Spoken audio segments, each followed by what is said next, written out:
Bueno, antes de la presentación más o menos formal, yo vengo de Argentina y nos gusta tener cerca al auditorio. Así que me gustaría, si no les parece violento, invitar a los que están atrás a venir más adelante. ¿Puede ser?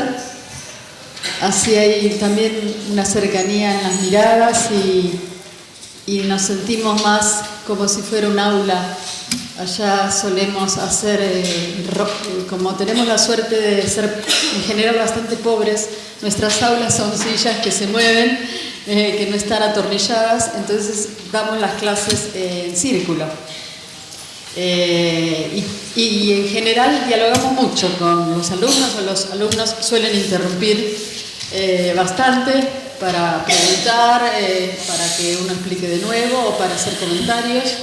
Así que también preparé unas hojitas, un handout, como dicen nuestros amigos en inglés, de los poemas que les voy a leer. Porque voy a hacer un recorrido por la llamada poesía neosocial en sus diferentes formas acá en España y también del otro lado del Atlántico, por eso el título es De Mar a Mar. Un recorrido sobre distintos textos sin valorar tanto la calidad o cuál me gusta más o cuál me gusta menos, o este poeta no, este poeta es de un grupo, peleaba con el otro poeta. No me interesa tanto eso, sino ver estos textos, estos poemas como textos de cultura. Bueno, ya me estoy adelantando a este querido amigo que me va a hacer una brevísima presentación. Brevísima presentación y no precisamente muy formal tampoco. Bueno, pues bienvenido todo el mundo a esta sesión, a esta primera sesión del taller de poesía titulada, previsto para hoy, titulada Desafíos actuales del compromiso poético de mar a mar, a favor del sentido. Y debo decir que acabo de conocer en persona a Laura Escarano, aunque su obra ya la conocía, incluso diría que razonablemente bien, antes de llegar aquí, y aprovecharé para decir que su nombre para mí es como un puente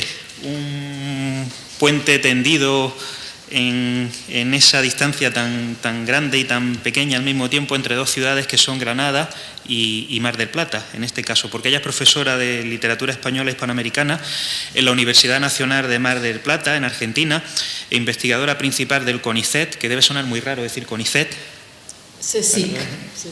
Sí, no, me refiero porque sería propiamente CONICET en Argentina, porque no tengo la menor duda de que el futuro del español pasa por sesear todo el mundo. Por razones de economía, no necesitamos dos sonidos, nos basta con uno. Eso en América lo saben bien.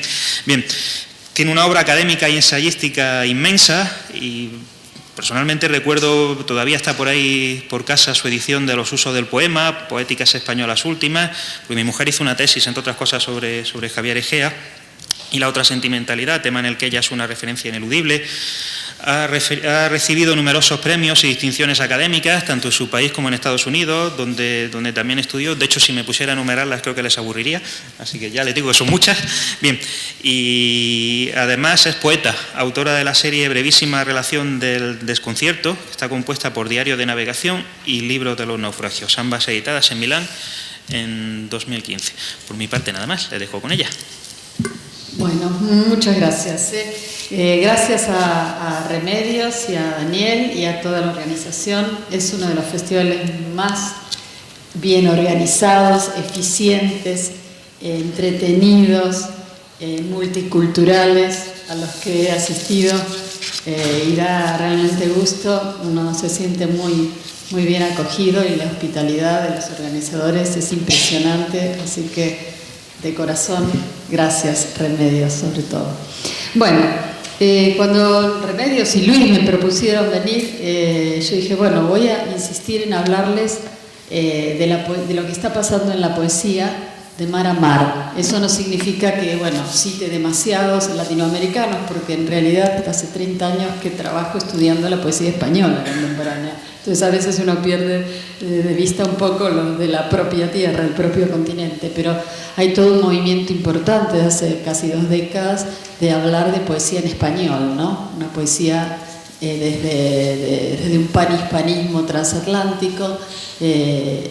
Bueno, hemos tenido varios acá poetas presentes y voy a hacer un recorrido por algunos de ellos. Y obviamente el título refleja no solo ese concepto de mar a mar, sino la problemática del compromiso en poesía, que es bastante espinoso, ¿no? Y que tiene muchas aristas. Y el subtítulo es una apuesta personal ideológica, ¿no? A favor del sentido. Yo voy a dedicar 10 minutos un poquito, porque me parece que es importante reflexionar sobre el concepto, sobre todo los ensayistas o los poetas que últimamente en estas últimas décadas han pensado sobre si es posible aunar estos dos conceptos, ¿no? Y qué entendemos por compromiso, más allá de Sartre.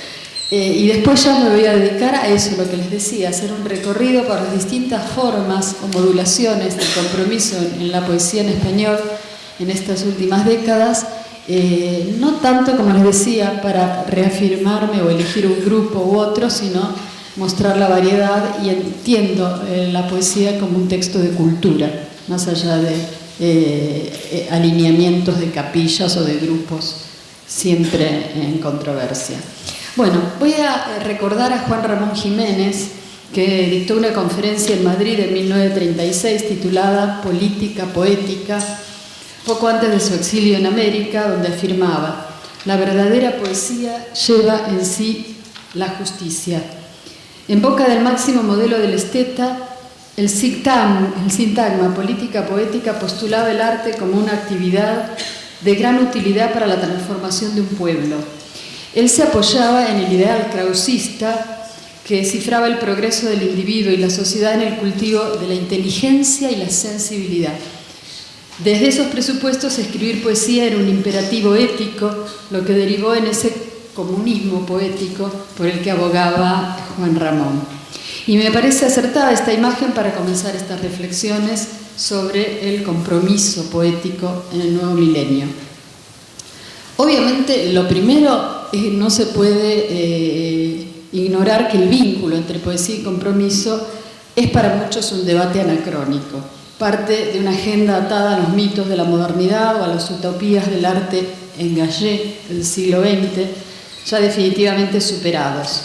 Pero muchos otros intelectuales, escritores, todavía apelan a esta dupla, de dos formas. Algunos para defender como único compromiso del poeta el del lenguaje y la belleza, de manera intemporal. Otros para sostener que el verdadero compromiso es con la verdad y la justicia, de manera histórica. Para unos, el escritor se debe fidelidad solo a sí mismo. Para otros, no hay interioridad que no esté cruzada por la alteridad social y a ella se deben como imperativo moral y político. Pero en la historia de la literatura, el compromiso entendido como la conciencia crítica del autor de su relación con la sociedad se ha manifestado en casi todas las modalidades poéticas, desde el esteticismo al realismo, desde las vanguardias a la poesía social o testimonial. Imposible no citar al poeta que ilumina esta ciudad y a quien he tenido la gracia de conocer desde hace más de 20 años y me ha introducido en Granada, que es Luis García Montero. Y él admite que pocos debates intelectuales parecen tan aburridos, pasados de moda, irritantes y falseadores como este sobre literatura y compromiso. Pero su reaparición y actualidad quizás signifique que es una puerta inclinada a cerrarse en falso. Y reaparece de forma insistente porque la conciencia crítica resulta un impulso clave en cualquier actividad intelectual y porque las posturas ante el lenguaje son siempre posturas sociales. Para Luis hay que revisar el concepto de compromiso según el momento histórico, y lo revolucionario ahora son los espacios de diálogo que abren los poemas. Su compromiso con la poesía adopta la forma de una vigilancia ética que significa defender el lenguaje como espacio público y apostar por el entendimiento de las conciencias individuales. Hasta ahí la cita. Bueno, un popurrí de opiniones sobre el tema. Por ejemplo, Cuando a José Saramago le preguntaron qué compromisos debemos tener con la sociedad, respondió como persona más que como escritor. Dice: dejemos la literatura tranquila en su lugar. El compromiso no es de escritores, ni de médicos, ni de ingenieros. Es sencillamente de ciudadanos. Y a partir de ahí comenzaremos otra vez en todos los niveles de la sociedad, empezando por la calle, a dejar oír nuestra voz. Para un poeta y novelista también como José Manuel Caballero Bonald, el compromiso del poeta reside, dice, en enriquecer con su escritura la sensibilidad ajena y dotar de eficacia artística a su obra. Esa empresa ya es socialmente útil, aunque tampoco niega su papel, ya sea indirecto, de testigo, de crítico de la sociedad en que vive y del poder que la condiciona. En otro espectro, Francisco Umbral, por ejemplo, dice: ya el tema, el desarrollo, el estilo, lo que se dice y lo que se calla, todo es compromiso, porque es imposible escribir sin comprometerse, es algo inevitable. Y Aurora Luque, por ejemplo, afirma: la cuestión del compromiso en la escritura no puede tener soluciones amables. Dos territorios que no saben si comparten un suelo contiguo o una larga frontera entrecerrada.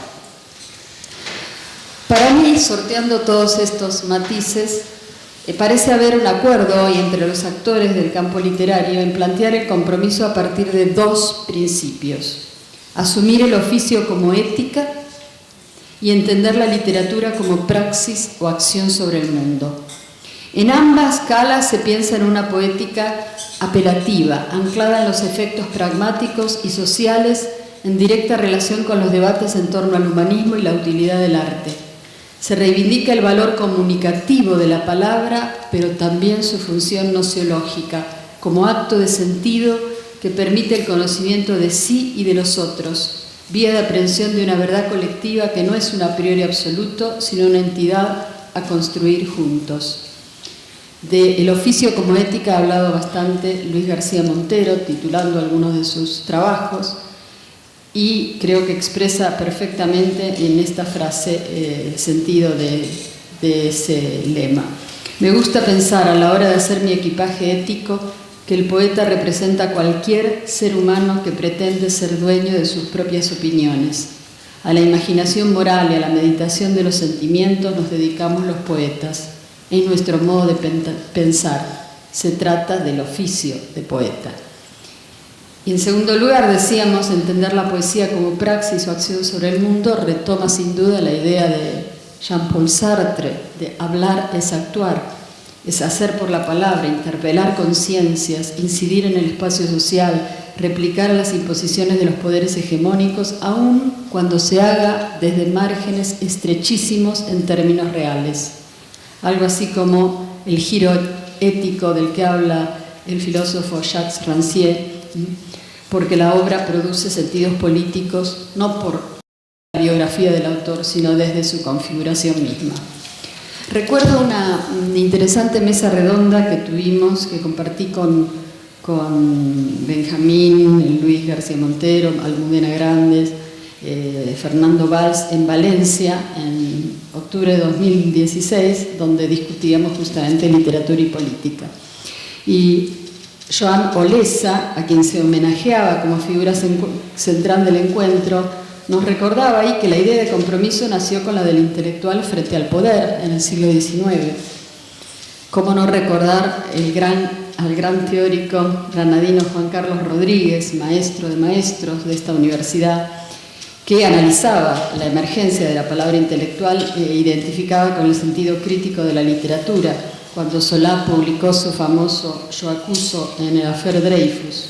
Dice Juan Carlos: ¿quién era ese yo que se atrevía a acusar a todos los poderes? Simplemente un novelista, un intelectual de las letras. Fue así como los términos intelectual, crítico y escritor llegaron a identificarse. Y en esa ocasión, como balance, aventuré una metáfora genética. En el ADN del compromiso de la literatura coexisten varios componentes o cadenas de genes. Existiría uno de índole filosófico, llamémosle el gen sartreano, vinculado con la figura del intelectual y su intervención crítica en la sociedad, que excede la obra en sí y se expande a sus manifestaciones y posición en el campo intelectual. Existiría otro gen social de índole ya histórico-literaria, vinculado sobre todo o manifestado sobre todo en las corrientes literarias social-realistas y en las escuelas que defendieron un repertorio crítico contestatario de manera explícita, como la poesía social de posguerra, para dar un ejemplo. Y existiría otro gen ético que resume la herencia humanista de Juan Ramón con su ideal de educar la sensibilidad y la inteligencia como mandato de una moral ciudadana no atado a ninguna ideología o credo en particular. Estas cadenas de genes se entrelazan, alternan, desplazan y mutan en la poesía del tercer milenio, sin claudicar en la apuesta original de que el compromiso estético es básicamente la capacidad de interpelar. Bueno, terminado el panorama, quiero simplemente hacer una nota. Sin duda, ya que me dediqué desde mi tesis doctoral a la poesía social de posguerra española, que debemos reconocer en ella, desde esa vertiente existencialista de los años 40 hasta la más abiertamente crítica y testimonial, Celaya, Blas de Otero, José Hierro y los poetas del 50, se planteó por primera vez estos diálogos recursivos entre arte y política o compromiso, ¿no? Ese proyecto de literatura social representó en el siglo XX el primer desafío organizado en lengua española por intervenir en la historia a través de un discurso crítico que se pensó utópicamente con utilidad social, configurando un arte autoconsciente de su incidencia política. La obra fue pensada como hecho histórico, además de artefacto verbal. Se rechazó el dogma moderno de su autonomía, la ideología trascendentalista del arte y la versión carismática del artista. Para esos poetas, los procesos de significación involucraron el circuito completo de la comunicación literaria, vinculando contextos y personas en el acto poético. Hoy, ese rol de interlocutor crítico opuesto al sistema parece impracticable. Parece impracticable. En un escenario de aparente despolitización, con unas democracias débiles, discursos precarios y ausencia de causas fuertes. El inconformismo como hábitat que nos nutre tiene más que ver con un imaginario vago de malestar psicosocial y anomia, pérdida de referentes políticos y diseminación de voluntades que con una propuesta orgánica de transformación de estructuras. Ya lo dijo por los años 60 el crítico Jan Lechner. En cada época el compromiso en poesía se constituye de forma distinta, brota de otros supuestos y tiene otras particularidades. Vamos a ver cuáles son las de este nuevo milenio.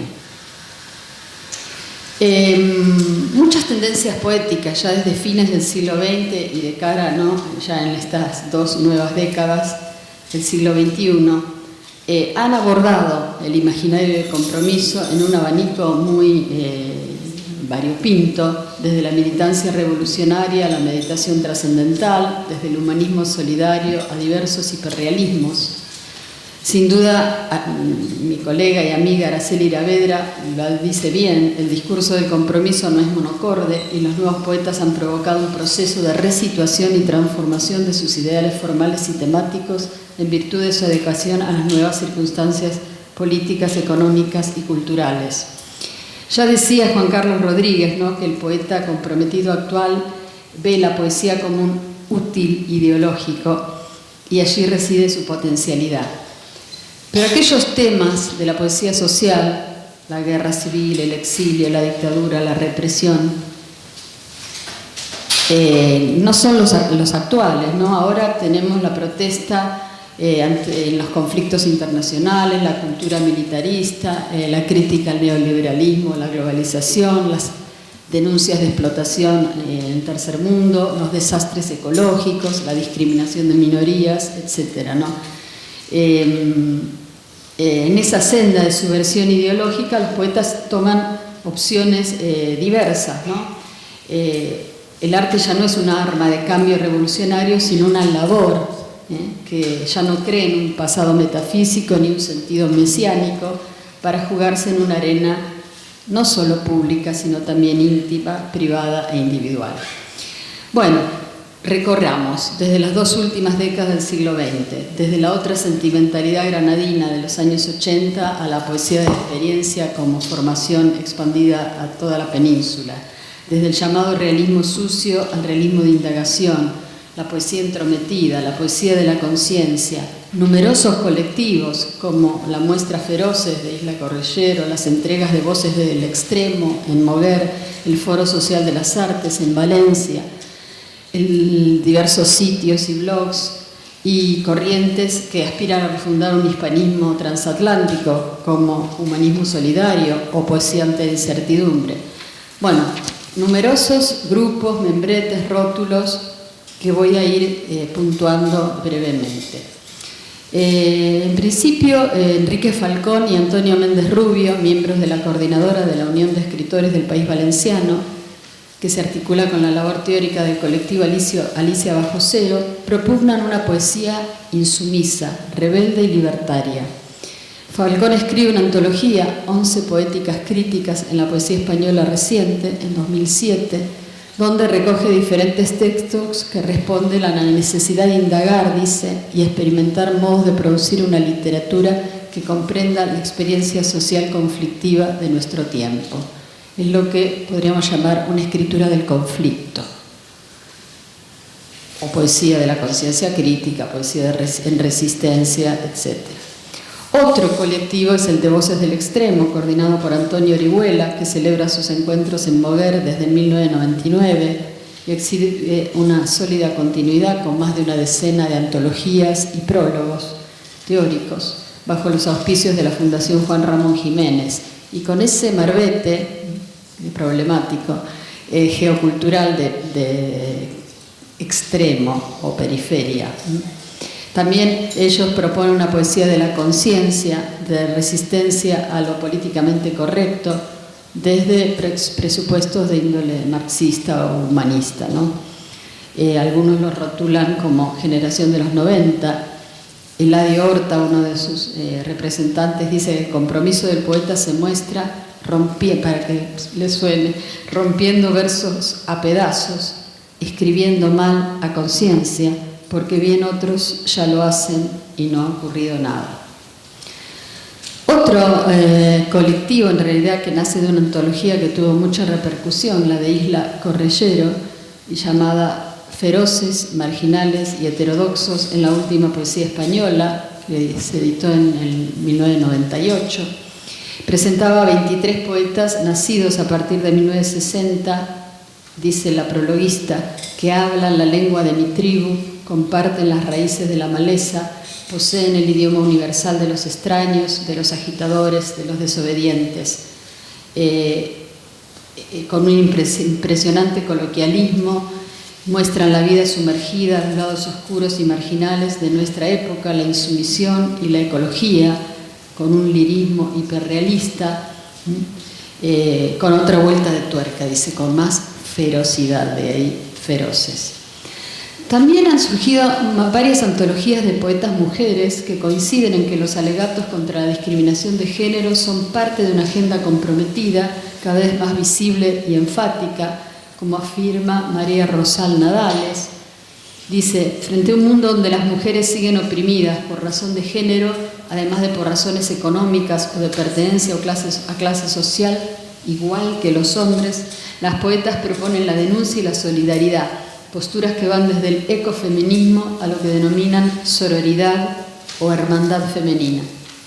Sirvan como ejemplo títulos como el de la antología que ella misma compila, que cantan las poetas de ahora, del 2008, o la de Balbina Prior, Final de entrega, antología de poetas contra la violencia de género, 2006, o la de Manuel Gaete, Rostros de mujer ante el espejo, poética de la transgresión, en 2007. Para Rosal Nadales es una forma de denuncia que debe estar en permanente alerta y no solo en la imputación de las injusticias contra las mujeres, sino que debe crecer en la conciencia de la opresión de todos los seres humanos. Dentro de ese panorama quiero destacar la labor de una poeta malagueña, Isabel Pérez Montalbán, que me parece muy interesante, que sostiene: soy testigo involuntario de mi tiempo, de la furia y la complicidad. Me considero víctima y partícipe de la injusticia.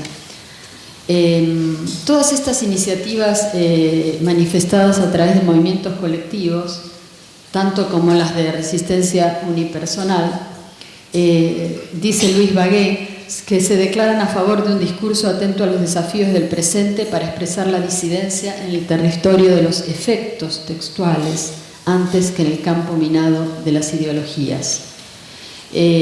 Un interesante artículo, y termino de citar, le dedica José Luis Gómez Toré a estas vertientes, donde se aúna la crítica del presente y la crítica del lenguaje. Hay muchos títulos que son interesantes para analizarlos, ¿no? Marcada España, retrato poético de una sociedad en crisis, o la de Pepo Paz y Manuel Rico, En legítima defensa, poetas en tiempos de crisis, o Disidentes, antología de poetas críticos españoles, todos de 2016, 2017. Esta última compilada por Alberto García Teresa, que en sus reflexiones de poesía de la conciencia crítica, ¿no?, pone ese rótulo bien amplio que acoge una gran variedad de registros. Bueno, vamos a los poemas. Bueno, puse el primer ejemplo que les nombraba del valenciano Enrique Falcón, que tiene una poesía que se caracteriza por su factura experimental, aparentemente con una comunicación irracional, imágenes insólitas, como piezas de un collage, asimilable a lo que podríamos hablar o llamar poesía de no ficción. Su largo poema La marcha de 150 millones, en ininterrumpida expansión, sigue escribiendo, narra la penosa y masiva migración de la población del tercer mundo hacia los países ricos del norte, en lo que él llama poesía del estremecimiento. Yo les puse un ejemplo de otro poema breve, todos breves o fragmentos, porque si no, no alcanzaba el tiempo. El sándwich más delgado y con menos calorías del mundo. Mac África. El tomate se adapta a McDonald's, la patata se adapta a McDonald's, el indígena se adapta a McDonald's, el ketchup siempre tiene el mismo grado de fluidez, la sangre vertida siempre tiene el mismo grado de fluidez, para no provocar pérdidas económicas. Otro nombre clave para esta meditación es el de Jorge Rietzschmann. Él propone una poesía del desconsuelo, evolucionando desde una inicial poética más bien abstracta o metafísica hacia lo que él llama realismo de indagación, situado entre la militancia marxista y el distanciamiento brechtiano. Es interesante cómo él retoma aquellas consignas de posguerra, como el célebre lema de Celaya: la poesía es un arma cargada de futuro, y lo reescriben desde una clara conciencia de la imposibilidad de la utopía y la complejidad de sus alcances. Dice ahora Rietzschmann: la poesía no es arma revolucionaria cargada de futuro, pero continúa siendo desgarradoramente necesaria, pues no hay poema que deje al mundo intacto. Les puse uno de sus poemas de poesía practicable, título interesante para analizar: Otro ritmo posible. Un buen verso no sacia el hambre, un buen verso no construye un jardín, un buen verso no derriba al tirano, un verso, en el mejor de los casos, consigue cortarte la respiración, la digestión casi nunca, y su ritmo insinúa otro ritmo posible para tu sangre y para los planetas. Otra interesante forma de plantear el compromiso desde el sarcasmo, la parodia y la ironía es la que elaboran escritores que pueden inscribirse en un llamado realismo sucio o realismo manchado, le llamaba Bagué, a la española, como Roger Wolfe. En su obra retrata con crudeza los bajos fondos de la vida social urbana sin propuestas políticas de transformación o lucha social, desde un discurso hiperrealista que alterna jergas coloquiales y apela al argot para retratar personajes marginales, con apuntes tremendistas y esperpénticos. justamente él también contesta el lema de Celaya: la poesía es un arma cargada de futuro, pero lo caricaturiza con sarcasmo e irreverencia. Está ahí, ¿no? Glosa Celaya: la poesía es un arma cargada de futuro, y el futuro es del Banco de Santander. Los blancos de su denuncia en general son todos los valores políticamente correctos para desnudar sus costados hipócritas, romper con su cualidad inmaculada de dogmas irrebatibles.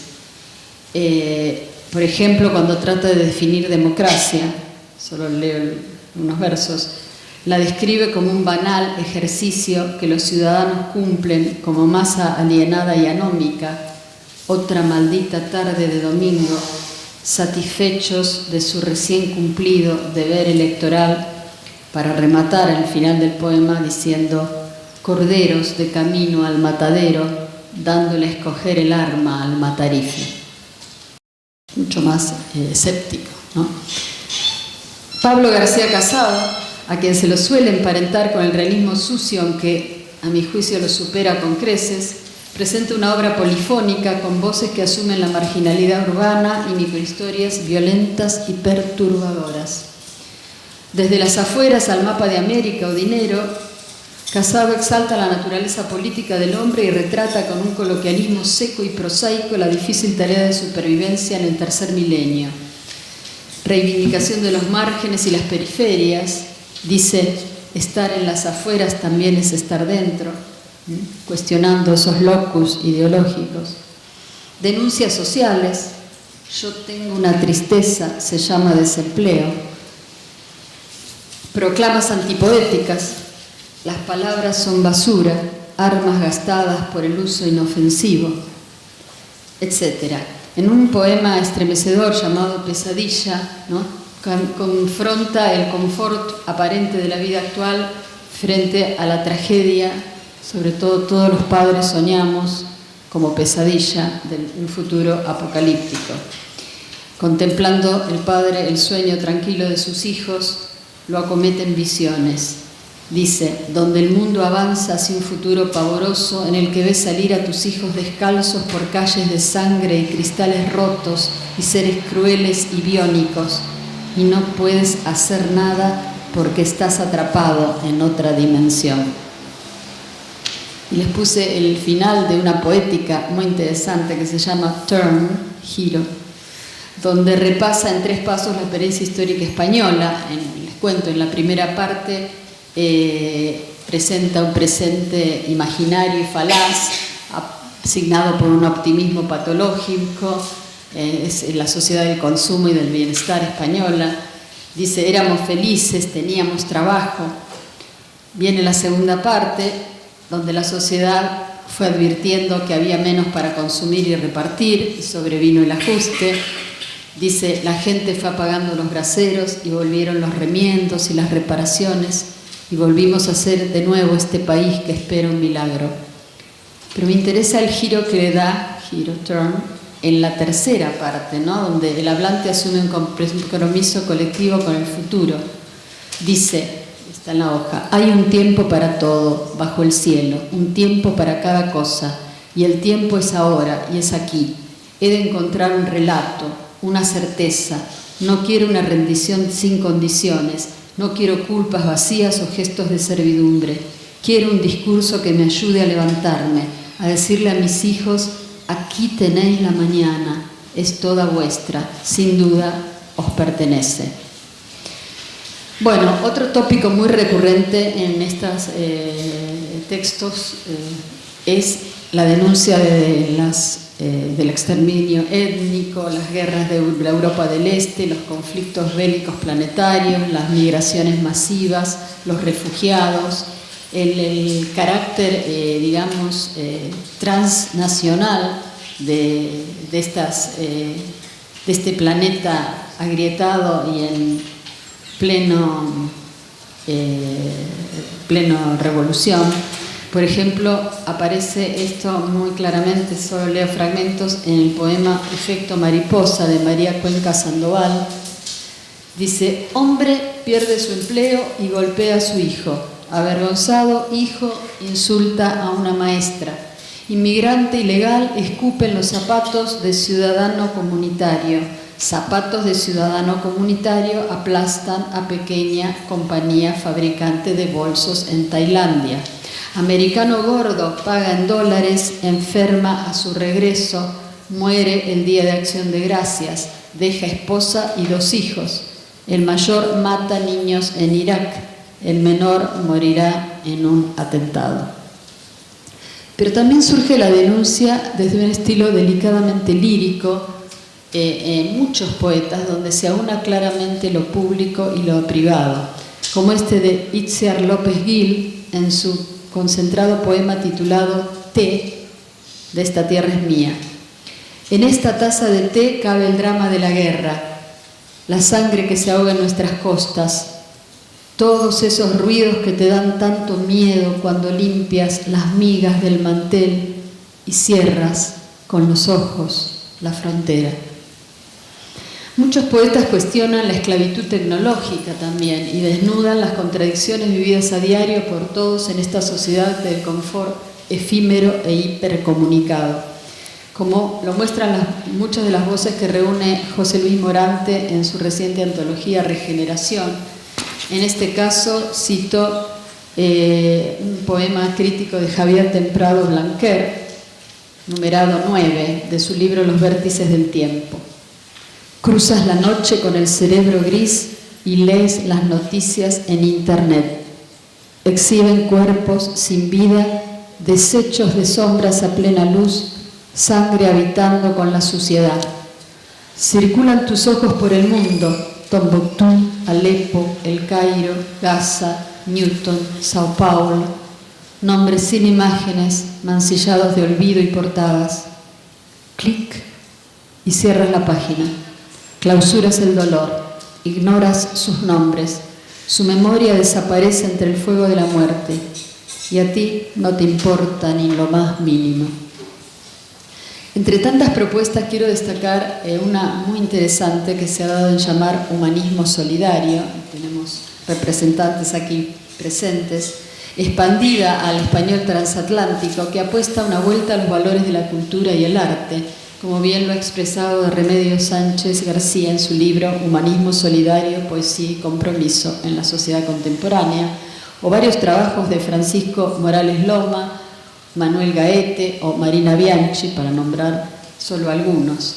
Esta última dice que el compromiso es entendido como relación del autor con el mundo y se propone una actitud crítica y ética de la palabra como arma contra la intolerancia, la incomunicación, el individuo y el dogmatismo. Serían medio centenar de poetas hispanohablantes, también magrebíes, casi 600 creadores, intelectuales y otros ciudadanos que consideran que es el momento de un arte que refleje el humanismo solidario.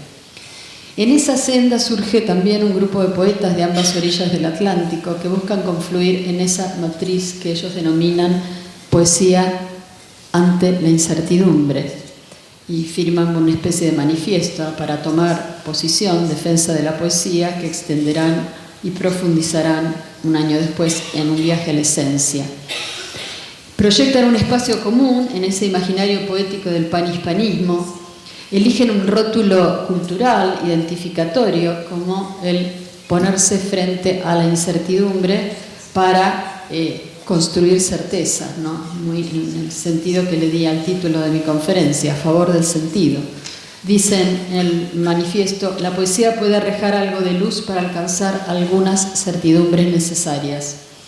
Y justamente en una época de pensamiento débil para establecer lazos comunes y demasiado escéptica para proponer proyectos comunitarios, este grupo reubica la noción de compromiso acentuando el carácter dialógico de la poesía y su vocación social, no tanto las consignas o los tópicos, sin descuidar una cuidada elaboración formal. Voy a leer algunos fragmentos de algunos de sus más interesantes representantes. Por ejemplo, leamos este fragmento de Raquel Lanceros del poema Invocación: que no crezca jamás en mis entrañas esa calma aparente llamada escepticismo. Huya yo del resabio, del cinismo, de la imparcialidad de los hombres encogidos. Huya yo del realismo encorsetado, consérvense en mis labios las canciones, muchas y muy ruidosas y con muchos acordes, por si vinieran tiempos de silencio. Fernando Valverde, que uno de los espíritus todavía vivos de este festival, traza con sutil lirismo nuevas miradas a las realidades de una aguda conciencia social, como aparece en el poema Agra de la insistencia del daño. Hay un cuerpo tirado entre la muchedumbre. Poco vale la vida cuando no queda nada que perder, apenas un zarpazo, una herida que sea el prodigio o la grieta, el pacto de la sangre con el miedo. O también ese excelente poema de Daniel Rodríguez Moya, llamado La Bestia, donde presenta una elegíaca visión de los inmigrantes con la mirada puesta en el American Dream, al intentar cruzar la frontera desde Guatemala, Honduras, Nicaragua, El Salvador. Leo solo fragmentos. Nadie duerme en el tren, sobre el tren, agarrados al tren. Todos buscan llegar a una frontera, a un norte que a menudo se distancia, a un sueño dibujado como un mapa. La gente es congregada muy cerca de la vía, con un trago en la mano, el olor a fritanga y a tortilla, como si fueran fiestas patronales, esperando el momento para subir primero y no quedarse en el andén del polvo, montar sobre la bestia en el tren de la muerte o esperar escondidos adelante en los cañaverales con un rumor inquieto y esquivar a la migra para poder entrar en la parte delgada de los porcentajes, en el 4% que, aseguran, llega al fin del trayecto más o menos con fuerza para cruzar un río.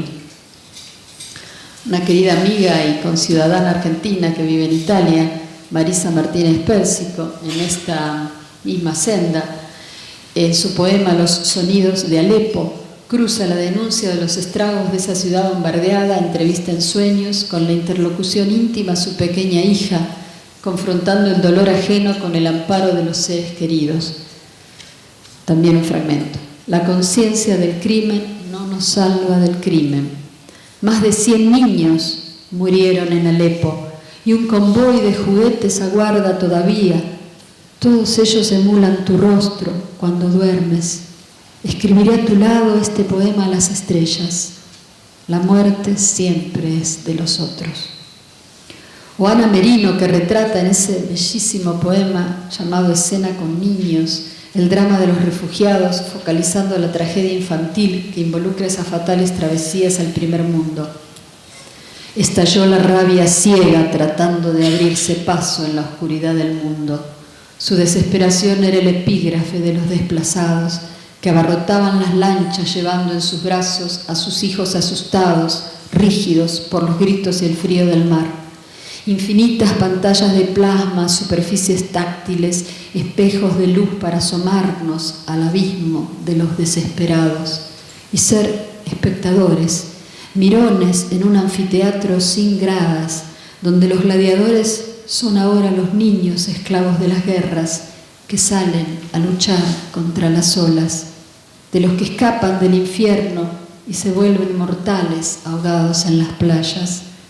La muerte ya no era el esqueleto apoyado en su guadaña.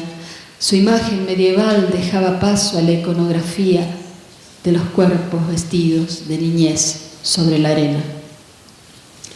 El mexicano Elí Calderón, otro también de los poetas de este grupo, denuncia las nuevas injusticias de la era global en ese poema titulado Democracia Mexicana, de su libro Las Correspondencias. Otro cadáver encontrado en una bolsa negra, cerca de ahí un cuerpo, el viento, un puente, a 2 cuadras, una cabeza hirsuta, ojos abiertos, entre otras noticias, 30 ejecutados el fin de semana, tiro de gracia, algunos con marcas de tortura, el rescate fallido de un secuestro, un dedo, un anillo, un acto de periódico. Entre otras noticias, terminaron e iniciaron las campañas. Hay buena voluntad en Washington. La reforma migratoria este bimestre se abate en un punto la pobreza, el bienestar, la dicha. A lo lejos el escape de un camión y después en silencio abre en la bolsa negra el hedor, el moho en la carne, una recién nacida. Para terminar con este recorrido amargo, no quiero olvidar a algunos grandes poetas surgidos en la década del 80, de los que ya hablé, desde la otra sentimentalidad a la poesía de la experiencia, que han sabido, ¿no?, continuar y templar su voz con los conflictos más delicados de la actualidad. Y no puedo evitar, dadas las circunstancias conflictivas, evocar este emotivo texto de Benjamín Prado a propósito de la crisis catalana, titulado Hablemos. Hablemos sin cuchillos en las manos, hablemos sin quemarnos las banderas, con razones, sin sangre en las aceras, con libertad, sin ira, como hermanos. Hablemos de palabras, no de idiomas. Digamos, te respeto, no te vayas, sin ver puntos finales donde hay comas, sin ver desiertos donde solo hay playas. La justicia consiste en ser iguales, la igualdad en poder ser diferentes, la esperanza en querer mover montañas, que aprendan a pensar en nuestra gente, abrir ventanas sin romper cristales. Hay sitio para todos en España. Bueno, en síntesis, a través de todas estas vías, la poesía del tercer milenio plantea entonces el compromiso reivindicando esa subjetividad vinculada de la que hablaba y esa otredad asumida, ¿no? Se funda y funde una identidad mixta que reclama un nuevo lector y una novedosa forma de recepción ideológica. ¿Qué es estar comprometido para un poeta? Quizás ante la incertidumbre y la falta de valores, estar comprometido es asumir la perplejidad y las contradicciones, defender la tolerancia y los vínculos, combatir el fundamentalismo del dogma y los falsos profetas, comprometerse desde el lugar de lo menor. Para usar una metáfora inmejorable de Lorenzo Plana, dice: un topo perfora sus túneles bajo la superficie. Mediante el compromiso con la propia poesía buscamos la rendija misteriosa que pueda insuflarnos esperanza. Si ha de llegar la salvación, será desde lo pequeño. Estas poéticas de lo menor, de las que hablo en algunos artículos y trabajos, pueden redirigir nuestro pensamiento al suceder mínimo en esta galaxia global, asumiendo su interculturalidad, desmitificando axiomas que el arte del siglo XX sacralizó, desde la épica de lo cotidiano, las historias desde abajo, un espacio literario panhispánico provisto de múltiples orillas que cree condiciones de reconocimiento, cuestione nuestras antiguas identidades inmovilistas, en fin, como propone Julio Ortega, celebre las diferencias por encima de la autopromoción de las propias idiosincrasias. A favor del sentido, titula Reflexiones, y Yalí Calderón lo señala con buen tino, una poesía que no solo comunique, sino que desentrañe, intuya, se cuestione, se pierda para luego encontrarse. La utopía de este principio del siglo, para ponerlo en términos de Ernst Bloch, no es el regreso a una poesía clara, sino la búsqueda del sentido, si se quiere, de otro sentido. Y termino con algo que una vez, hace mucho, me dijo García Montero: en la meditación de la poesía lo que se busca es la creación de sentido. Por eso evoco uno de sus últimos poemas, titulado País abandonado, incluido en la plaquette A pie de calle, donde se conjuga un repertorio de tópicos que funda esta familia textual en torno al compromiso, la mirada del poeta ciudadano, la reflexión sobre la historia, la memoria activa del pasado, el presente político desolador, la virtud del trabajo como sustento del concepto de patria frente a la anomia de un país sin vínculos. Es un país poseído en tiempo pasado y inmejorable para terminar en este lugar, Granada, porque lo comienza con un epígrafe de Lorca que dice: yo tenía un hijo que se llamaba Juan. Y dice Luis: yo tenía un país que se llamaba España. Lo vi correr, saltar por la ventana del año 2012.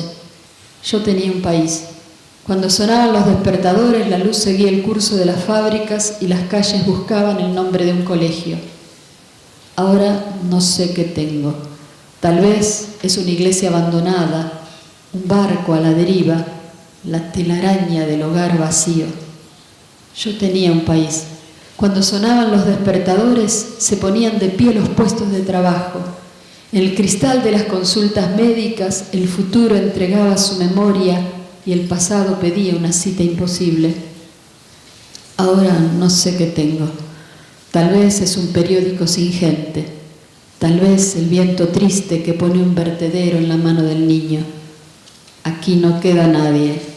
No están dejando nada.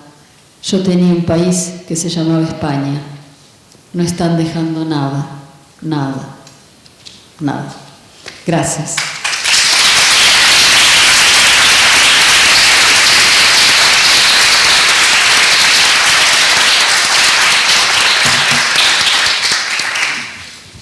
Bueno, pues damos las gracias a Laura Escarano por esta magnífica ponencia y, como es de rigor, abrimos turno de preguntas.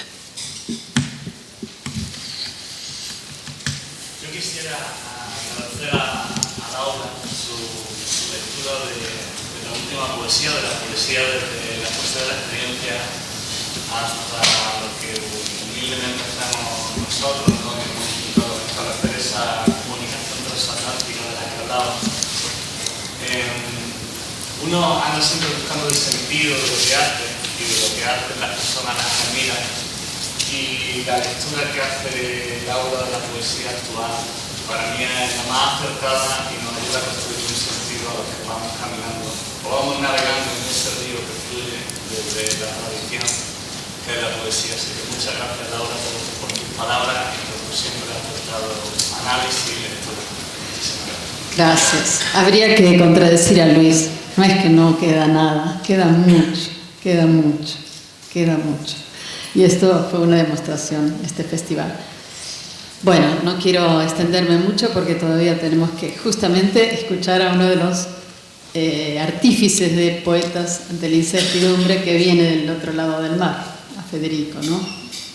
¿Te parece? Muy bien, pues entonces damos por concluida la sesión. Muchas gracias por venir.